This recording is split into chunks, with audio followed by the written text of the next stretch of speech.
কয়লা খনন বন্ধ কৰক মাটিখন বন্ধ কৰক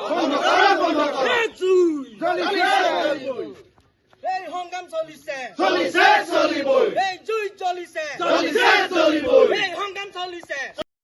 যোৱা 19 তাৰিখে যিটো প্ৰলয়কাৰী বান সৃষ্টি হ'ল সেই বানৰ ফলত আমাৰ শিৱসাগৰকে ধৰি নাজিৰাকে ধৰি আমাৰ গোটেই আমাৰ ওচৰ চুবুৰীয়াৰ আমাৰ চবৰ ঘৰ বাৰী চব উটুৱাই লৈ গুচি গ'লগৈ। চবৰে বিনষ্টকাৰী এটা সৃষ্টি হ'ল। সেই সৃষ্টিৰ হোৱাৰ হেতুকে সেই সৃষ্টিৰ এইটো কাৰণত হ'ল যাতে যিটো কয়লা শিল যিটো আমাৰ চিণ্ডিকেটৰ প্ৰভাৱ চলে, যিটো চৰকাৰী নিৰ্দেশ মতে 5 ফুট খান্দিব লাগে, তেওঁলোকে তাৰ 50 ফুট খালে। সেইটো কাৰণে পানীটো তাত ষ্টক হয়। সেই পানীটোৰ ফলতে আমাৰ ইয়াত বানৰ এটা সৃষ্টি হ'ল। সেই বানৰ ফলত আমাৰ গোটেই অসমখন আমাৰ ধ্বংস হ'ল।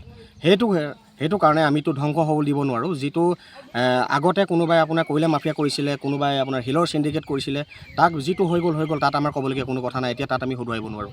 কিন্তু কথাটো হ'ল আমি এতিয়াৰ পৰা আমি আপোনাৰ শুধৰণি এটা কৰিব লাগিব। সেই শুধৰণিটোৰ কাৰণে আমি আজি আমাৰ সক্ৰিয় যৌথ মঞ্চৰ ফালৰ পৰা আমি প্ৰস্তাৱ লৈছোঁ যে আমি ইয়াত আমাৰ বৰশিলত ইয়াত আমি অনিৰ্দিষ্ট কাললৈ আমি আপোনাৰ কয়লা হওক বা শিল হওক বা আপোনাৰ মাটি হওক আমি ইয়াত অহা যোৱা আমি বন্ধ কৰিছোঁ।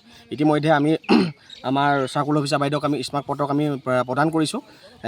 আমি ভূমাফিয়া হওক বা শিল মাফিয়া হওক আমি কোনো কাৰণতে আৰু আমি আপোনাৰ এই আমাৰ দিশত আমি কোনো কাৰণত আমি খান্দিবলৈ নিদিওঁ বুলি আমি এইটো দায়বদ্ধ। ধন্যবাদ।